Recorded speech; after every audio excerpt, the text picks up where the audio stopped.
A confession. Written on All Hallows Eve, 1891. I have been making my daughter for 40 years, and tonight she is finally complete. My name is Josiah Merrick. I am 73 years old. I have farmed this land since I was 20, worked this soil until my hands are gnarled as tree roots, lived in this house where 3 generations of Merricks were born and died, and where, 40 years ago on Halloween night, my daughter vanished. Her name was Sarah.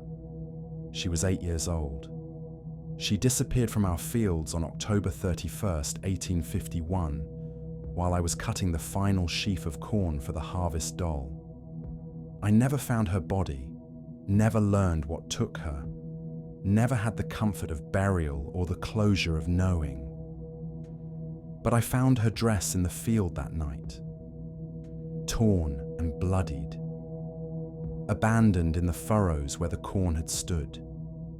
And in my grief, in my madness, I did something I should never have done.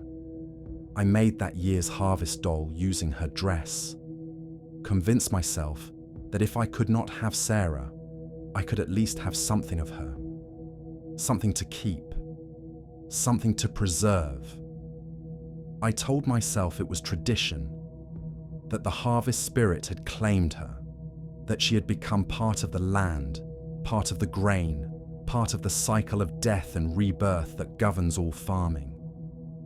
I told myself many things that were lies, but the worst lie was this, that the dolls were only dolls, that what I created each year was merely corn husk and straw and cloth, because they are not merely dolls.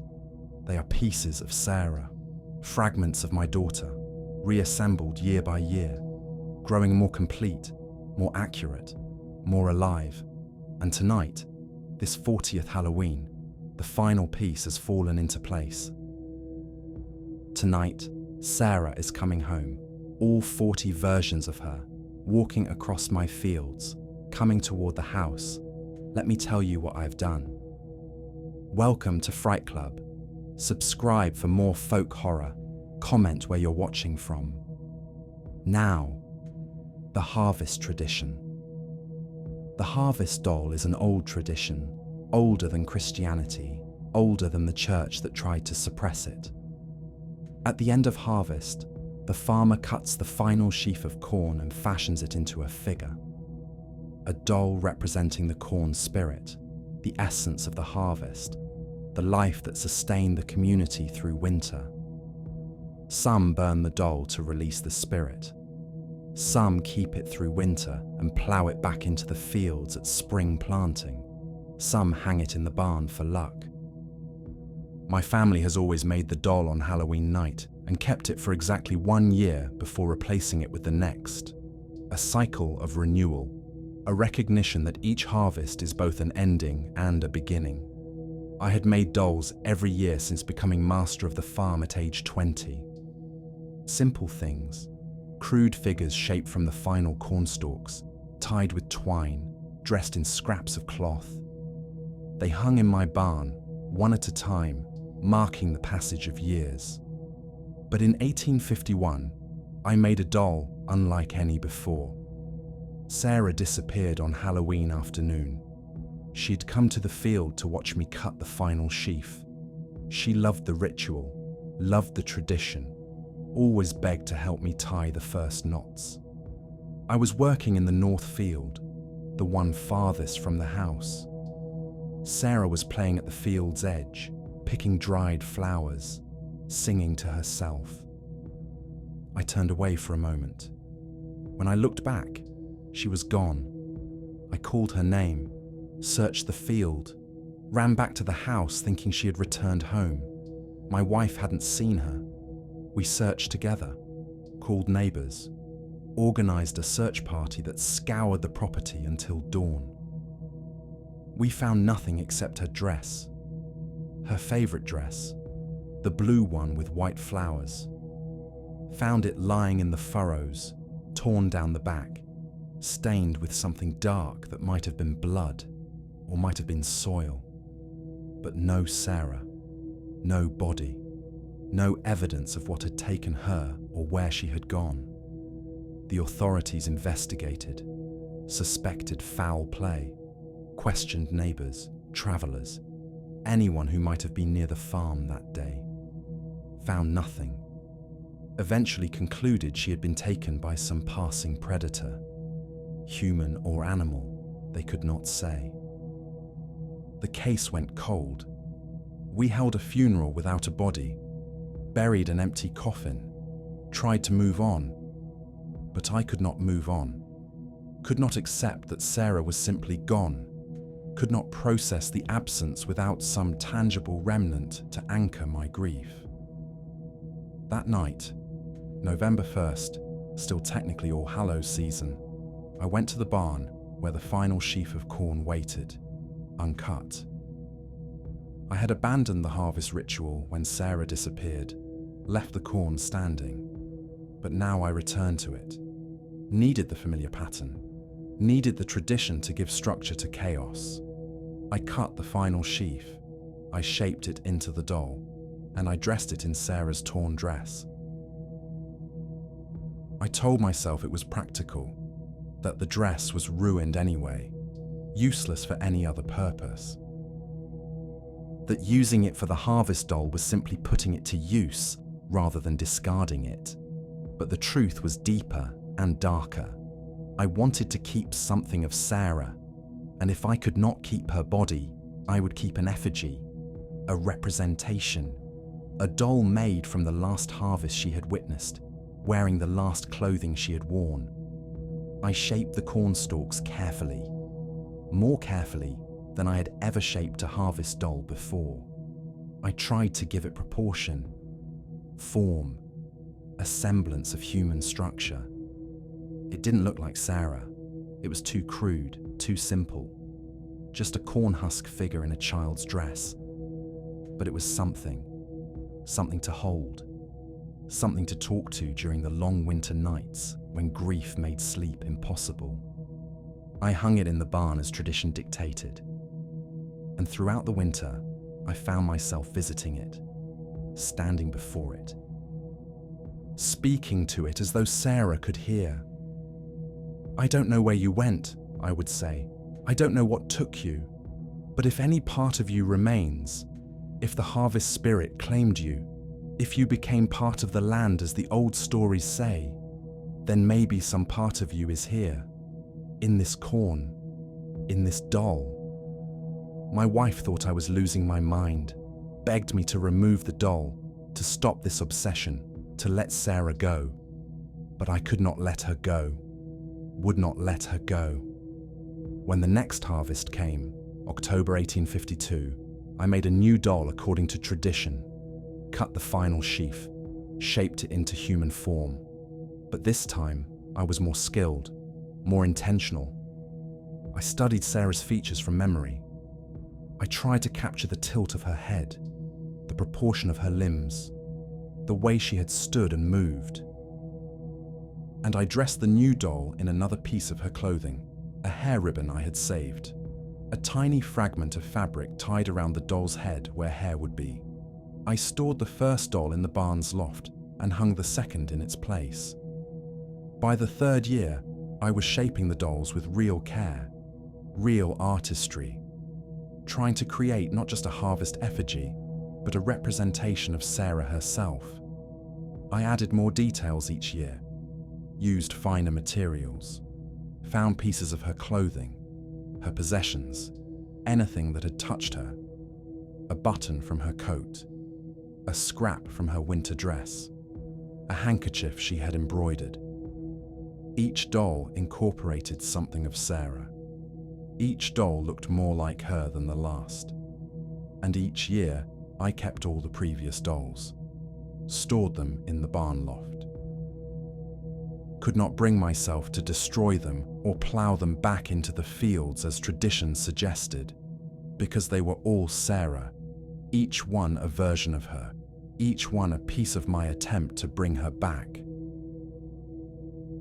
My wife left me in 1858, 7 years after Sarah's disappearance. "You're not mourning her," she said as she packed her belongings. "You're trying to resurrect her, and I cannot watch you descend further into madness." She remarried 2 years later. I heard she died in 1875.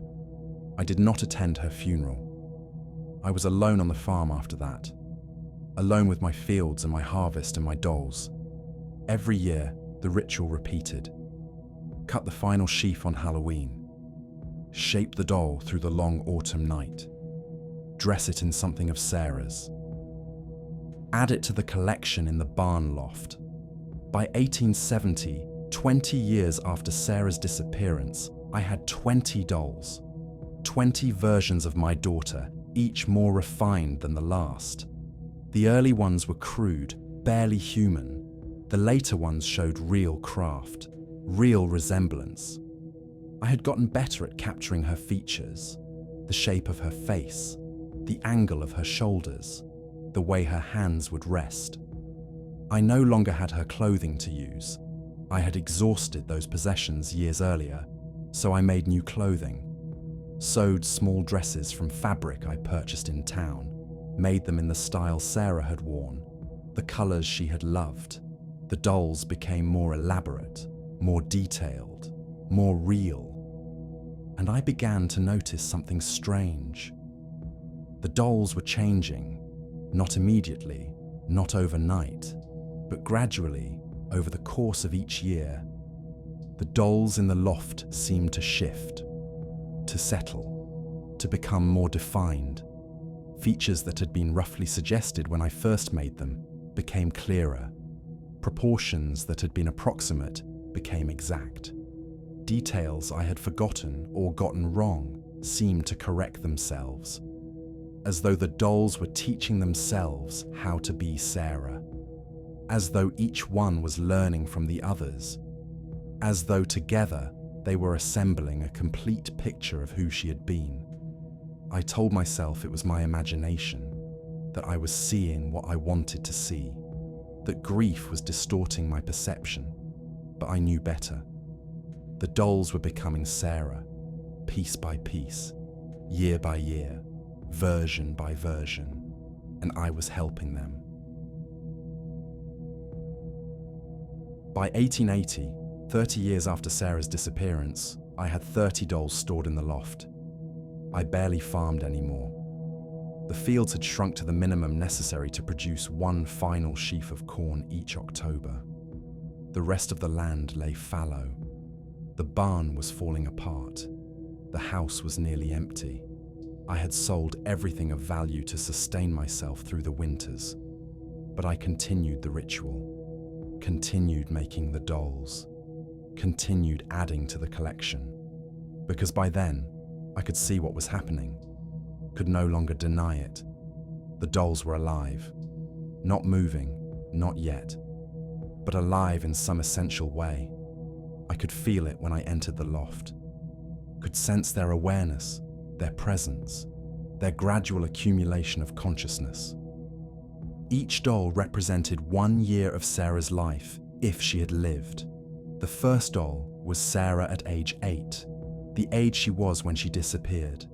The 10th doll was Sarah at 18, the 20th at 28. I was not just recreating Sarah as she had been. I was creating Sarah as she would have been, as she should have been if she had not been taken. And the dolls knew this, understood this, were cooperating in their own creation. I began spending entire days in the loft, sitting among them, speaking to them, telling them about Sarah, describing her laugh, her temperament, her dreams, giving them the information they needed to become her more completely. And they listened. I swear they listened.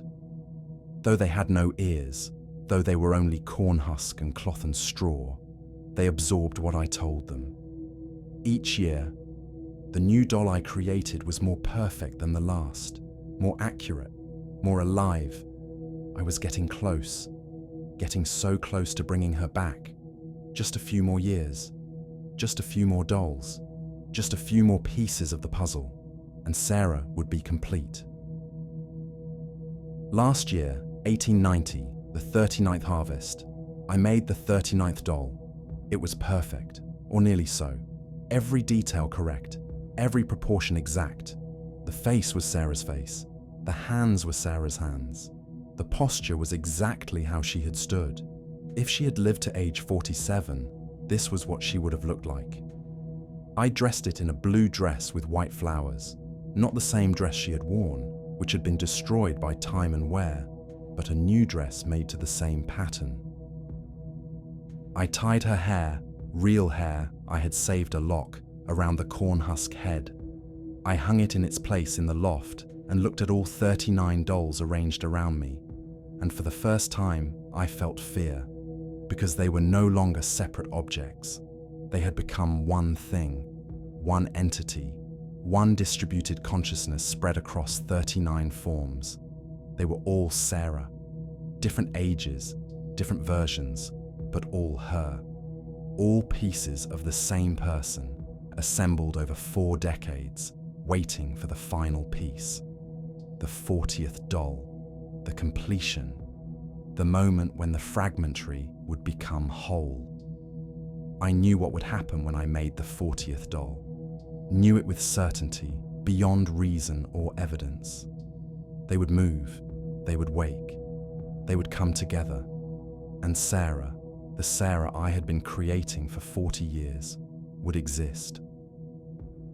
Not as she had been at age 8, but as something that incorporated all ages, all versions, all possibilities of who she could have been.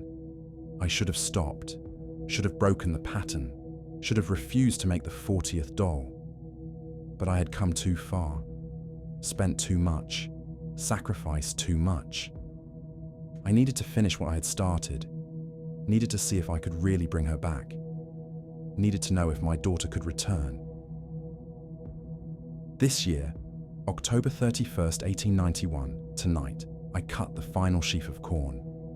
The field is almost gone now, just a small patch remaining, enough to produce one last harvest. Next year, even that will be gone. The farm is dying. I am dying.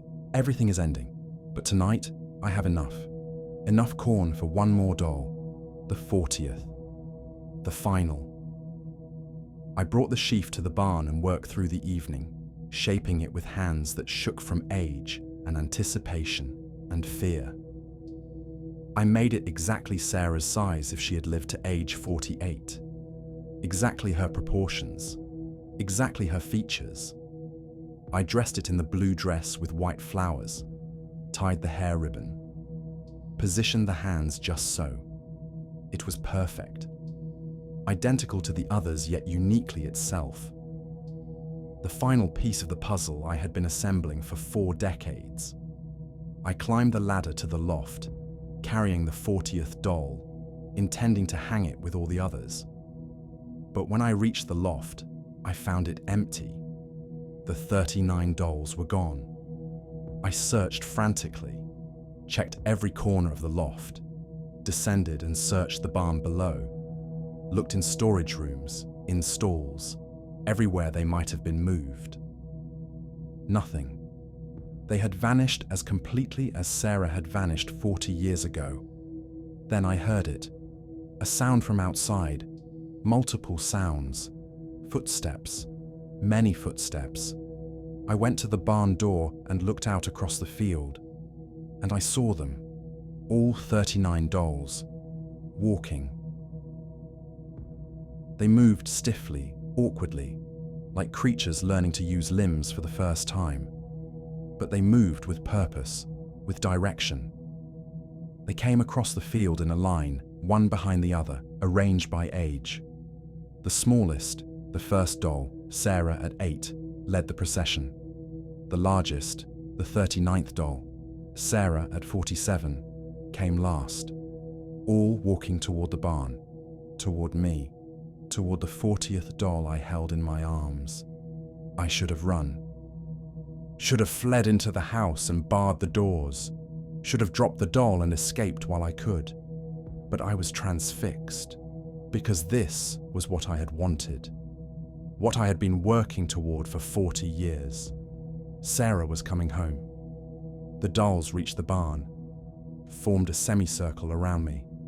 39 versions of my daughter, all standing still, all facing me with their corn husk faces, all waiting. The smallest doll, the first one, the one made from her torn dress, stepped forward. When it spoke, the voice was distant, layered, as though 39 voices were speaking at once. "Hello, Father." I nearly dropped the 40th doll. "Sarah?" "Yes, and no. I am Sarah, all the Sarahs you made, all the versions you created, all the pieces you assembled." The doll's head tilted. "You made me, year after year, trying to bring me back, trying to make me real. I didn't know you would become conscious, become real." "Of course you did. You knew from the beginning. You felt it. You watched us change. You saw us becoming more than dolls." The doll stepped closer. "You wanted this. You needed this. You spent 40 years bringing me back. Where is the real Sarah? Where is my daughter, the one who disappeared? I am your daughter, the one you made, the one you shaped from corn and memory and grief, the one you assembled piece by piece, year by year." A pause. "The other Sarah, the one who existed before, she's gone. She was taken. You never found her because there was nothing left to find. Taken by what? The harvest. The real harvest. The one that demands blood, not just grain. The old tradition. The one that predates the pretty stories about corn spirits and renewal." The doll gestured to the field. "This land is hungry. Has always been hungry. Every generation, it takes something. A sacrifice. A child. A life." "No, that can't be." "You know it's true. Your father told you before he died, didn't he? Warned you about the Halloween harvest. Told you to never let children in the field on October 31st. I had forgotten. Or suppressed. But yes, my father had said something. A warning I had dismissed as superstition. Old fears. Nonsense. But you forgot," the doll continued. "Or you didn't believe, and you let Sarah come to the field, and the harvest took her. As it has taken a child from this land every 40 years for longer than anyone remembers. If the harvest took her, if she's dead, then what are you? I am what you made instead. A replacement, a substitute, a Sarah assembled from memory and tradition and magic." The doll spread its arms. "You couldn't resurrect the dead, but you could create something new. Something that uses the harvest's power rather than falling victim to it." The other dolls moved closer, forming a tighter circle around me. "We are all one," the smallest doll said. "All pieces of the same creation. But we need the final piece. We need the 40th doll. We need to be complete." I looked down at the doll in my arms, the final version, the perfected form. "What happens if I give this to you? We become whole. We become fully real. We become Sarah in truth, not just in appearance." The doll paused. "And the harvest will be satisfied. The debt will be paid. The cycle will end." "What debt?" "The debt incurred when Sarah was taken, when the harvest claimed her but received no acknowledgement, no recognition, no completion of the ritual." The doll's voice grew harder. "You were supposed to make me that first year. Were supposed to honor the harvest claim. Were supposed to complete the cycle. I did make you that first year. I made the doll from her dress. You made it from grief and denial, not from understanding or acceptance. You didn't complete the ritual properly, didn't acknowledge what had really happened, didn't allow the harvest spirit to be released." The doll stepped closer still. "So it couldn't be released. I couldn't be released. I remained trapped, partial, incomplete. And every year, you became more real. Every year you gave me more more form, more substance, more life. You tried to bring Sarah back, but what you actually did was give the harvest spirit form, give it consciousness, give it the power to manifest. You're not Sarah, you're the thing that killed her. I am both. I am Sarah's form, animated by the harvest's essence. I am what she would have become if she had lived. I am the substitute you created to fill the void she left. The doll extended a corn husk hand. And I need the final piece. Give me the 40th doll. Let me be complete. I held the doll tighter. And if I refuse, then I remain incomplete, and I take what I need by other means. The doll's voice lost its human quality, became something older, stranger. I will take you, Father. I will take your life.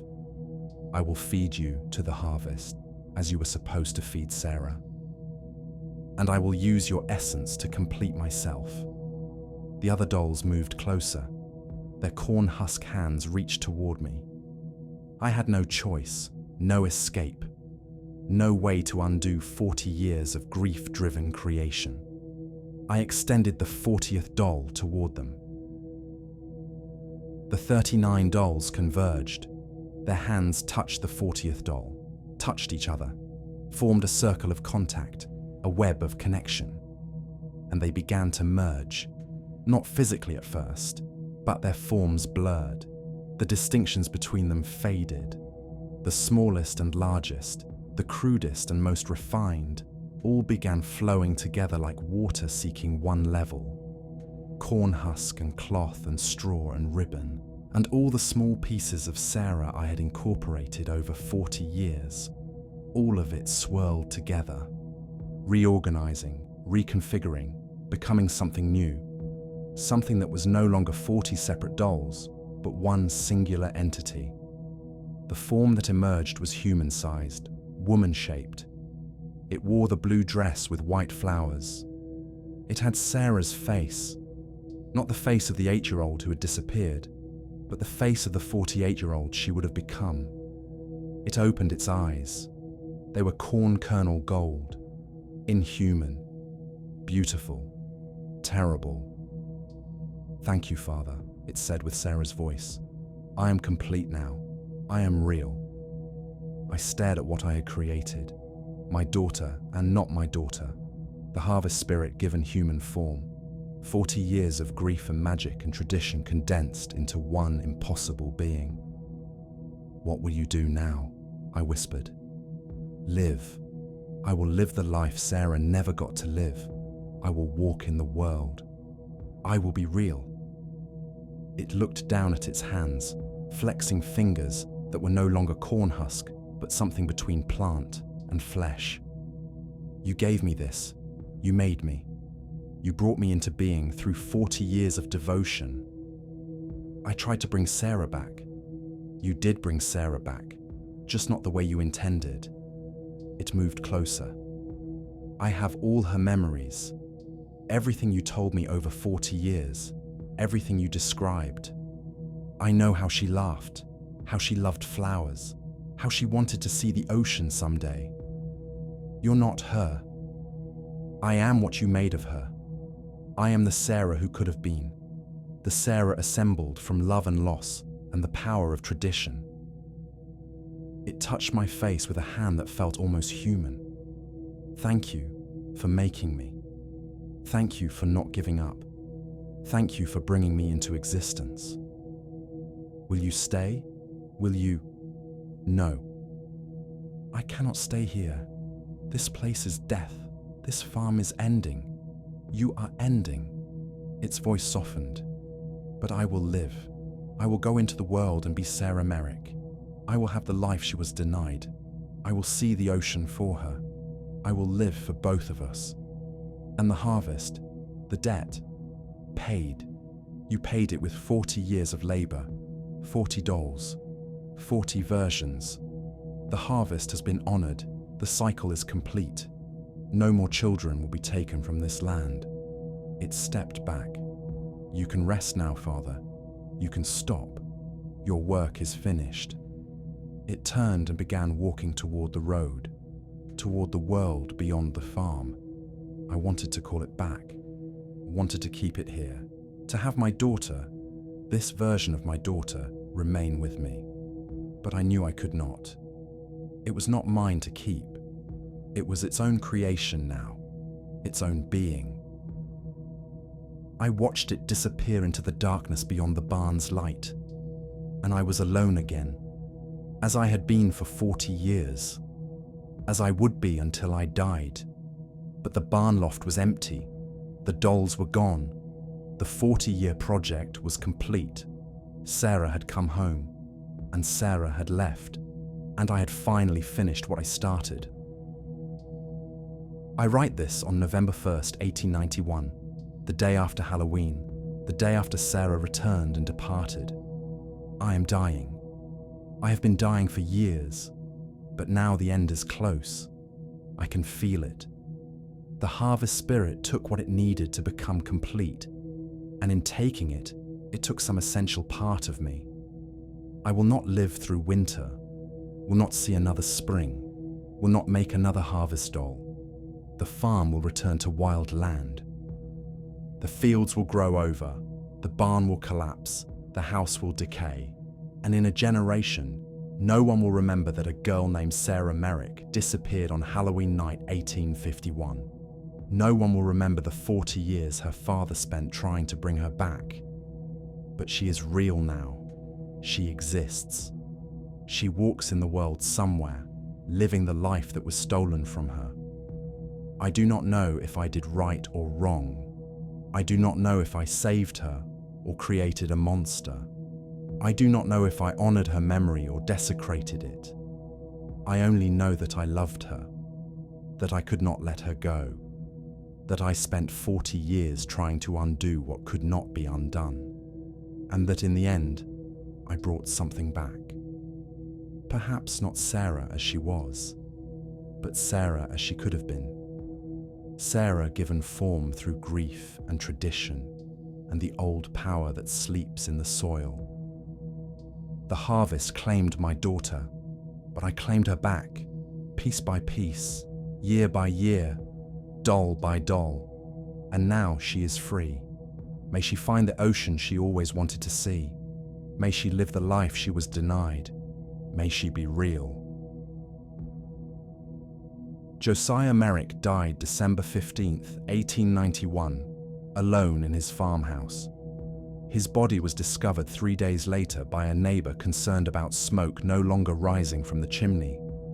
The farm was sold at auction and subsequently abandoned when the new owners discovered the soil had become barren, incapable of supporting crops. The property remains vacant to this day. This confession was found in Merrick's desk. Accompanying it was a journal documenting 40 years of harvest doll creation, with sketches showing the progressive refinement of each year's doll. In 1923, a researcher investigating local folklore attempted to verify Merrick's account. No evidence was found of Sarah Merrick's disappearance, no police reports, no newspaper articles, no death certificate or missing person case. However, census records show that in 1850, Josiah and Martha Merrick had one daughter, age 7, living on their farm. The 1860 census lists only Josiah and Martha, with no children. Martha Merrick left the farm in 1858 and remarried. She had no children in her second marriage. What happened to the daughter between 1850 and 1860 is not recorded. More disturbing are the reports from the Merrick farm's neighbors between 1851 and 1891. Multiple accounts describe seeing figures in the fields on Halloween nights. Scarecrows that seemed to move. Decorations that appeared in different locations. After Merrick's death, the reports stopped. No more figures seen. No more movement in the fields. But in 1892, several towns within a 100-mile radius reported a curious phenomenon. A young woman appeared, apparently aged 28 to 30, with no memory of her past, no family connections, no history. She called herself Sarah and claimed she had just started living. She worked various positions: seamstress, teacher, nurse, moving from town to town every few years. She lived to age 90, dying in 1954. According to those who knew her, she often spoke of wanting to see the ocean but never did. She kept a small corn husk doll on her mantelpiece, dressed in a blue dress with white flowers. When asked about the doll, she would say only, "My father made it for me, a long time ago.